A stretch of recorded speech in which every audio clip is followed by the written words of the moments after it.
కాదు మీకు రంగుతో పని ఏముంది సందు దొరికిందంటే చాలు మీ మగ బుద్ధే వంకర బుద్ధి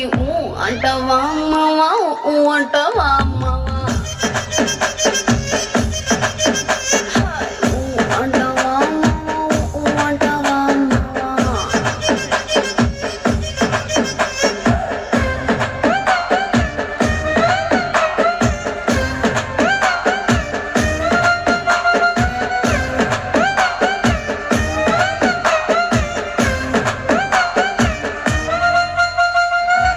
Ladies and gentlemen, make some noise for the gentlemen from both of the families.